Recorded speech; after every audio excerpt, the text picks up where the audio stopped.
നമസ്കാരം. മലയാളി വാർത്ത ആനുകാലികത്തിലേക്ക് സ്വാഗതം. ട്രംപും പുടിനും തമ്മിലൊരു കൂടിക്കാഴ്ച ലോകമെമ്പാടുമുള്ള ജനങ്ങൾ ശ്രദ്ധയോടുകൂടി നോക്കിക്കണ്ടതാണ്. പ്രത്യേകിച്ചും ഇന്ത്യക്കാരായ നമ്മൾ ഓരോരുത്തരും കണ്ടതാണ്. അതിൽ ഇന്ത്യയെക്കുറിച്ച് എന്തെങ്കിലുമൊക്കെ പരാമർശം നടത്തുമ്പോൾ എന്നായിരുന്നു നമ്മുടെ എല്ലാവരുടെയും ചിന്ത. എന്നാൽ ആര് വിജയിച്ചു ആര് തോറ്റു എന്നൊന്നും തന്നെ പറയാൻ കഴിയാത്ത രീതിയിലായിരുന്നു നമുക്ക് ആ ചർച്ച. എന്നാലും തിളക്കം കൂടുതൽ പുടിനാണെന്ന് പറയുന്നവരുമുണ്ട്. നാളെ ഇപ്പോൾ സെലൻസ്കിയുമായി കൂടിക്കാഴ്ച ട്രംപ് നടത്തുമെന്ന് പറയുന്നു. എന്താണ് ഇനി സംഭവിക്കാൻ പോകുന്നത്? ഒരു രാജാവിനെ പോലെ പുടിൻ വന്ന് മടങ്ങുന്ന കാഴ്ചയാണ് അവിടെ അലാസ്കയിലെ ആംഗ്രേജിലുള്ള ഉച്ചകോടിയിൽ ലോകം കണ്ടത്. ഇപ്പോൾ ഉക്രൈനികൾ വല്ലാത്ത തലത്തിൽ കരയുന്നു. യുക്രൈനിൽ നിന്നുള്ള പ്രതികരണങ്ങൾ നമ്മെ കൂടി വേദനിപ്പിക്കും. കാരണം യുക്രൈനികൾ പറയുന്നത് ചുവന്ന പരവതാനി വിരിച്ച് അമേരിക്കൻ സൈനികർ മുട്ടുകുത്തി പുതിനെ വരവേറ്റു. ട്രംപ് അദ്ദേഹത്തിന് ഷെയ്ക്ക് ഹാൻഡ് കൊടുക്കുമ്പോൾ ഞങ്ങളുടെ ഹൃദയം വിറയ്ക്കുകയായിരുന്നു. പുതിൻ്റെ മുഖത്ത് കൈ മടക്കി അടിക്കുകയാണ് ചെയ്യേണ്ടത് എന്നൊക്കെ യുക്രൈനിലെ സാധാരണ ജനങ്ങൾ പ്രതികരിക്കുന്ന വാർത്തകൾ ധാരാളം വരുന്നു ഒരു വശത്ത്. മറുവശത്ത് സെലൻസ്കിയുടെ പ്രതികരണം നമ്മൾ കേട്ടു. സെലൻസ്കി പറഞ്ഞു ഇതൊക്കെ നമ്മൾ പ്രതീക്ഷിച്ചതാണ്. സെലൻസ്കിയുമായി ട്രംപ് സംസാരിച്ച അതിൻ്റെ വിശദാംശങ്ങൾ ഇപ്പോൾ പുറത്തു വന്നു. ആ സംഭാഷണത്തിൽ നിന്നാണ് പുതിൻ ട്രംപ് ഉച്ചകോടിയിൽ എന്തൊക്കെയാണ് അവിടെ നടന്നത് എന്നതിനെക്കുറിച്ച് ലോകത്തിന് ഒരു ഏകദേശ ചിത്രം ഇപ്പോൾ ലഭിച്ചിരിക്കുന്നത്. ഡോൺബാസ് മേഖല വിട്ടുകൊടുക്കണം എന്ന ആവശ്യമാണ് ഇപ്പോൾ ട്രംപ് സെലൻസ്കിക്ക് മുന്നിൽ വെച്ചിരിക്കുന്നത്. അത് സെലൻസ്കിയെ സംബന്ധിച്ച് അചിന്തനീയമാണ്. കാരണം 2014 ക്രിമിയ ഏകപക്ഷീയമായി റഷ്യ തട്ടിയെടുത്തു. ആ ഉപദ്വീപ് അതവരുടെ വലിയൊരു സ്വപ്നഭൂമിയായിരുന്നു. ഇപ്പോൾ റഷ്യ ആവശ്യപ്പെടുന്ന അതിർത്തി മേഖല ഭാവിയിൽ പൂർണ്ണതോതിലുള്ള യുക്രൈൻ യുദ്ധത്തിന് ഒരു സ്പ്രിംഗ് ബോർഡായി റഷ്യ ഉപയോഗിക്കുമെന്ന ഭയമാണ് സെലൻസ്കിക്കും യുക്രൈനികൾക്കുമുള്ളത്. മറുവശത്ത് യൂറോപ്യൻ യൂണിയൻ ഇപ്പോൾ ആകെ അങ്കലാപ്പിലാണ്. കാരണം ട്രംപ് സ്വയം ഇതിലേക്ക് എടുത്തു ചാടി അലാസ്കയിലേക്ക് പുതിനെ വിളിച്ചു വരുത്തി ലോകത്തിന് മുന്നിൽ റഷ്യൻ നിലപാട് ഉച്ചത്തിൽ പറയാനുള്ള ഒരു അവസരം കൊടുത്തു. എന്തുകൊണ്ട് പുതിൻ്റെ ഒരു കുറ്റപത്രം അവിടെ നിരത്താൻ ട്രംപിന് കഴിഞ്ഞില്ല എന്ന ചോദ്യം ഉയർത്തപ്പെടുന്നുണ്ട്. ഇപ്പോൾ യൂറോപ്യൻ യൂണിയൻ രാജ്യങ്ങളിലെ പ്രമുഖരായ ഫ്രാൻസ്, ജർമ്മനി, ബ്രിട്ടൻ മാത്രമാണ് ട്രംപിന് അനുകൂലമായ ഒരു പ്രതികരണം ഇപ്പോൾ നടത്തിയിരിക്കുന്നത്. കെയർ സ്റ്റാമർ പറഞ്ഞു ഒരു പുരോഗതിയിലേക്ക് നമ്മൾ നീങ്ങുന്നുവെന്ന്. അത് സമ്മതിക്കാം. പക്ഷേ ജർമ്മൻ ചാൻസലർ ഫ്രെഡറിക് മെഴ്സ് രൂക്ഷമായ ഭാഷയിൽ ചില പ്രതികരണങ്ങൾ നടത്തി. ഫ്രഞ്ച് പ്രസിഡന്റ് ഇമ്മാനുവൽ മാക്രോണിൻ്റെ പ്രതികരണം ഇപ്പോൾ പുറത്തു വന്നു. അവർ രണ്ടുപേരും ഇപ്പോൾ നടന്ന ഈ സംഭവ വികാസങ്ങളിൽ പൂർണ്ണ സന്തുഷ്ടരല്ല. യൂറോപ്യൻ നേതാക്കൾ പറയുന്നത് അതിൽ വ്യക്തതയുണ്ട്. യൂറോപ്യൻ നേതാക്കൾ പറയുന്നത് യുക്രൈൻ്റെ ആഭ്യന്തര കാര്യങ്ങൾ അവരുടെ താല്പര്യങ്ങൾക്ക് വിട്ടുകൊടുക്കണമെന്നാണ്. ഒരു ഭൂപ്രദേശം മറ്റൊരു രാജ്യത്തിന് വിട്ടുകൊടുക്കുക എന്നത് ഈ കാലഘട്ടത്തിൽ അചിന്തനീയമാണ്. അത് ഒരു തലത്തിലും യുക്രൈനുമായി നേരിട്ട് ഇടപഴകാത്ത അമേരിക്ക ഒരു തീരുമാനമെടുക്കാൻ അമേരിക്കയ്ക്ക് അതിനുള്ള അവകാശമില്ല. അപ്പോൾ യുക്രൈൻ പ്രദേശം വിട്ടുകൊടുക്കണമെന്ന് ട്രംപ് നിർദ്ദേശം മുന്നോട്ട് വയ്ക്കുന്നതിനെ ഒട്ടും അനുകൂലിക്കുന്നില്ല ഫ്രാൻസും ജർമ്മനിയുമൊന്നും ഒരു വശത്ത്. അതിൽ യുക്രൈന് തന്നെ പരമാധികാരമുണ്ടെന്ന് അവർ പറഞ്ഞു വയ്ക്കുമ്പോൾ ഒരു കാര്യം വ്യക്തമാണ്. അതിനൊപ്പം അവർ ചേർത്ത് ചില കാര്യങ്ങൾ കൂടി വിശദീകരിക്കുന്നു. ജർമ്മൻ ചാൻസലർ ഫ്രെഡറിക് മെഴ്സാണ് അക്കാര്യത്തിൽ കൂടുതൽ ശക്തമായ പ്രതികരണം ഇപ്പോൾ നടത്തിയിരിക്കുന്നത്. റഷ്യയെ പ്രതിരോധിക്കാൻ യുക്രൈന് വേണ്ട എല്ലാ ശക്തിയും ഇനിയും ഞങ്ങൾ നൽകുമെന്നാണ്. അപ്പോൾ പ്രതിരോധ നിര ശക്തിപ്പെടുത്തുമെന്ന് യൂറോപ്യൻ നേതാക്കൾ പറയുന്നു. എന്നാൽ ട്രംപിൻ്റെ പ്രതികരണം നമ്മൾ കേട്ടു.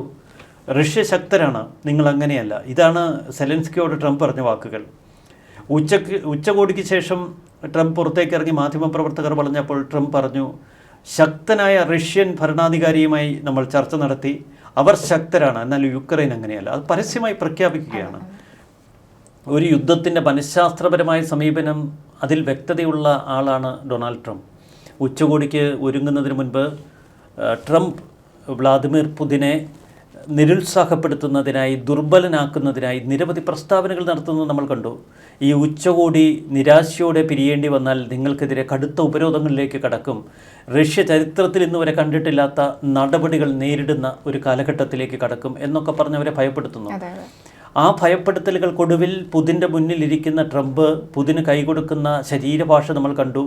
പിന്നീട് പുറത്തേക്ക് ഇറങ്ങി വന്നപ്പോൾ അദ്ദേഹത്തിൻ്റെ മുഖം രാക്ഷസീയ ഭാവമാണ് ഉൾക്കൊണ്ടത് എന്നാണ് അമേരിക്കൻ മാധ്യമങ്ങൾ തന്നെ പിന്നീട് വിശദീകരിച്ചത്. എന്ന് പറഞ്ഞാൽ പുതിൻ അത്രയേറെ അലോസരപ്പെടുത്തി ട്രംപിനെ. വളരെ രാജകീയ വരവേൽപ്പ് കൊടുത്ത് സ്വന്തം മണ്ണിലേക്ക് വിളിച്ചു വരുത്തിയ പുതിൻ അവിടെ ട്രംപിനെ അപമാനിച്ച് തന്നെയാണ് മടങ്ങിയതെന്ന് വ്യക്തം. യാതൊരുവിധ നേട്ടങ്ങളും ഈ ഉച്ചകോടിയിൽ പരസ്യപ്രഖ്യാപനമായി നടത്താൻ ട്രംപിന് കഴിഞ്ഞിട്ടില്ല. എങ്കിലും പുരോഗമനമുണ്ട്, സമാധാനത്തിലേക്കുള്ള പാതയുടെ ആദ്യ പടിയിലാണ് എന്നൊക്കെ ട്രംപ് ആവർത്തിച്ച് പറഞ്ഞുകൊണ്ടിരിക്കുന്നു.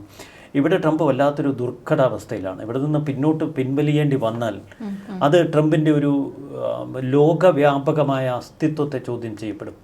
ഇന്ത്യക്കെതിരെ തുടങ്ങി വെച്ച താരിഫ് യുദ്ധത്തിൽ പോലും ഇപ്പോൾ ട്രംപ് അക്ഷരാർത്ഥത്തിൽ പെട്ടു നിൽക്കുകയാണ്. ജെഫ്രി സാക്സിനെ പോലെയുള്ള വലിയ സാമ്പത്തിക വിദഗ്ധർ പരസ്യമായി ട്രംപിനെ തള്ളിപ്പറഞ്ഞു. ഇപ്പോൾ അമേരിക്കൻ കോടതിയിൽ ട്രംപിനെതിരായ കേസ് നിലവിൽ വന്നിരുന്നു ഇന്ത്യയുമായുള്ള ഈ വാണിജ്യ ടാരിഫിൻ്റെ പേരിൽ. ഇത് ഭരണഘടനാ വിരുദ്ധമെന്നാണ് അമേരിക്കൻ സാമ്പത്തിക വിദഗ്ധർ പറയുന്നത്. ഭരണഘടനാ വിരുദ്ധമായ ഏറ്റവും തീവ്ര ചിന്താഗതികളുള്ള ഒരു ഏകാധിപതിയെ പോലെയാണ് ട്രംപ് പെരുമാറുന്നത്. ഇപ്പോൾ ബ്രസീൽ പ്രസിഡൻറ്റിൻ്റെയൊക്കെ കടുത്ത വിമർശനങ്ങൾ നമ്മൾ കേൾക്കുന്നു. ചക്രവർത്തിമാരെ ഇനി ഭൂമുഖത്ത് വേണ്ട എന്ന് അദ്ദേഹം പറയുന്നുണ്ട്. അത് ഇന്ത്യയും കൂടെ ചേർത്ത് പിടിച്ചുകൊണ്ടാണ്. പക്ഷേ ഇന്ത്യയുടെ ഒരു സമഭാവന നമ്മളിവിടെ കാണണം.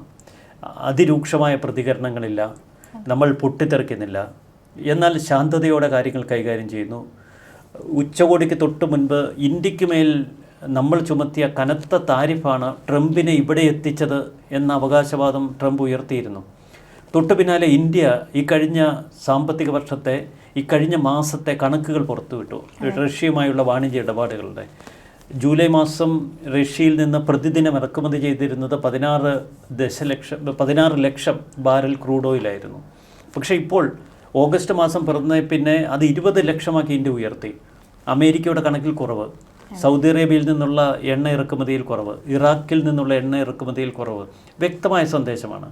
മാത്രമല്ല ഈ ഒരു കൂടിക്കാഴ്ച തൊട്ട് മുൻപ് സ്വാതന്ത്ര്യദിന ആശംസകൾ നേരുകയൊക്കെ ചെയ്തല്ലോ പുടിൻ നമ്മുടെ പ്രധാനമന്ത്രിക്കും അതുപോലെ തന്നെ മോദിയോട് സംസാരിച്ചതിന് ശേഷമാണ് ഉച്ചകോടിയിലേക്ക് പുടിൻ തിരിക്കുന്നത്. ചുരുക്കത്തിൽ ഇന്ത്യ റഷ്യ ബന്ധം വീണ്ടും ശക്തമായി ട്രംപിന് മുന്നിൽ ഒന്നുകൂടി ദൃശ്യമാവുകയാണ്.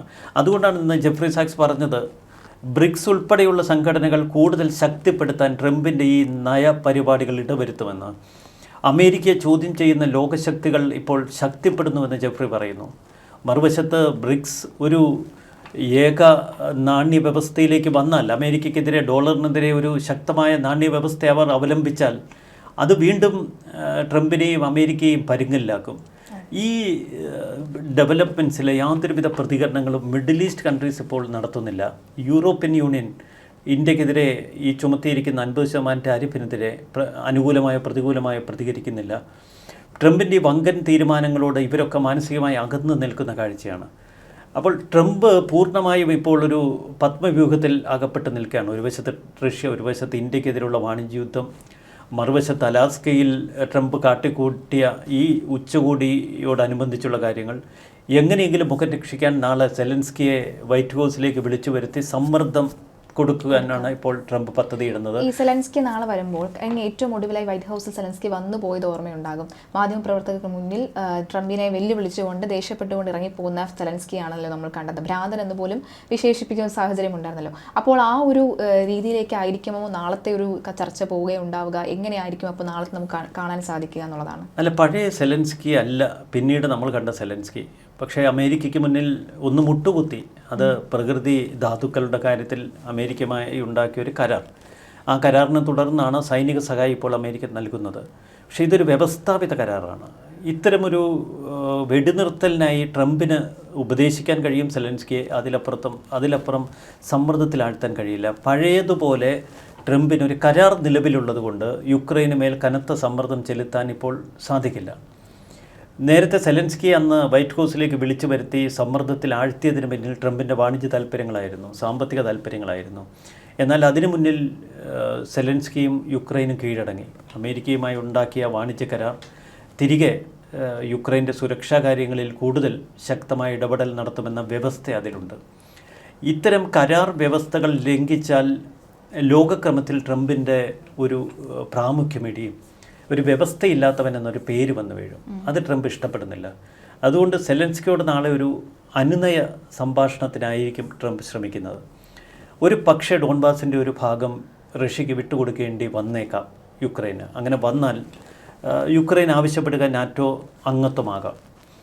അതിന് പക്ഷേ പുതിൻ സമ്മതിക്കത്തില്ല. വളരെ സങ്കീർണമായൊരു ഘട്ടത്തിലേക്കാണ് ഇപ്പോൾ കാര്യങ്ങൾ കടക്കുന്നത്. ഇവിടെയാണ് നമ്മൾ ചില ശ്രദ്ധേയ നിരീക്ഷണങ്ങൾ നടത്തേണ്ടത്. ഈ ട്രംപിൻ്റെ ഭാര്യ മെലാനിയ, നമ്മൾ പലപ്പോഴും പ്രഥമ വനിതകളെക്കുറിച്ച്, അമേരിക്കൻ പ്രഥമ വനിതകളെക്കുറിച്ച് ഈ ഒരു പൊങ്ങച്ച ഭാഷയിലാണ് സംസാരിച്ചത്. പക്ഷേ മെലാനിയ ട്രംപ് തുടക്കം മുതൽ ട്രംപിന് മേൽ ശക്തമായ സമ്മർദ്ദം ചെലുത്തുന്നുണ്ട്. യുക്രൈന് സൈനിക സഹായം നൽകി റഷ്യയെ സമ്മർദ്ദത്തിലാഴ്ത്തണമെന്ന്. ഒരു സ്ലൊവേനിയക്കാരിയായ മെലാനിയ, അതിൻ്റെ പേരിലുള്ള ജന്മദേശത്തോടുള്ള സ്നേഹം, കൂറ്, സ്ലൊവേനിയ യുക്രൈൻ തമ്മിലുള്ള ബന്ധം, അത് വെച്ചാവാം ഇത്തരം സമ്മർദ്ദം ചെലുത്തുന്നത്. പക്ഷേ സ്വന്തം വീടിനുള്ളിൽ പോലും ട്രംപിന് ഇത്തരം സമ്മർദ്ദങ്ങൾ നേരിടേണ്ടി വരുന്നു. മറുവശത്ത് മറ്റൊരു തലത്തിൽ ട്രംപിന് കൂടുതൽ ഭീഷണി ഉയരുന്നത്, ഒരു നൊബേൽ സമ്മാനത്തിന് വേണ്ടി എന്തിന് യുക്രൈനെ വലിച്ച് വിധിക്ക് വിട്ടുകൊടുക്കുന്നു, യുക്രൈൻ്റെ കണ്ണീർ എന്തുകൊണ്ട് കാണുന്നില്ല എന്നുള്ള ചോദ്യം യൂറോപ്യൻസിനിടയിൽ, അമേരിക്കക്കാർക്കിടയിൽ ഇപ്പോൾ ശക്തമാകുന്നുണ്ട്. അപ്പോൾ പഴയ രീതിയിൽ സെലൻസ്കിയെ വികൃതമായി അവതരിപ്പിക്കാനോ സെലൻസ്കിയെ വലിച്ചു കയറാനോ ഒന്നും ട്രംപിന് ഇക്കുറി കഴിയില്ല. എങ്കിലും ട്രംപ് ശക്തമായ സമ്മർദ്ദം തുടർച്ചയായി ഇപ്പോൾ ചെലുത്തുന്നു. സെലൻസ്കിയുമായി ഉച്ചകോടിക്ക് ശേഷം 2 വട്ടം ടെലിഫോണിൽ സംഭാഷണം നടത്തി. യൂറോപ്യൻ നേതാക്കളുമായി ട്രംപ് സംഭാഷണം നടത്തി. ജർമ്മൻ ചാൻസലറെ ഫോണിൽ വിളിച്ചു. ഫെഡറിക് മെഴ്സ് പക്ഷേ വഴങ്ങിയില്ല എന്നാണ് BBC ഉൾപ്പെടെയുള്ള മാധ്യമങ്ങളുടെ റിപ്പോർട്ട്.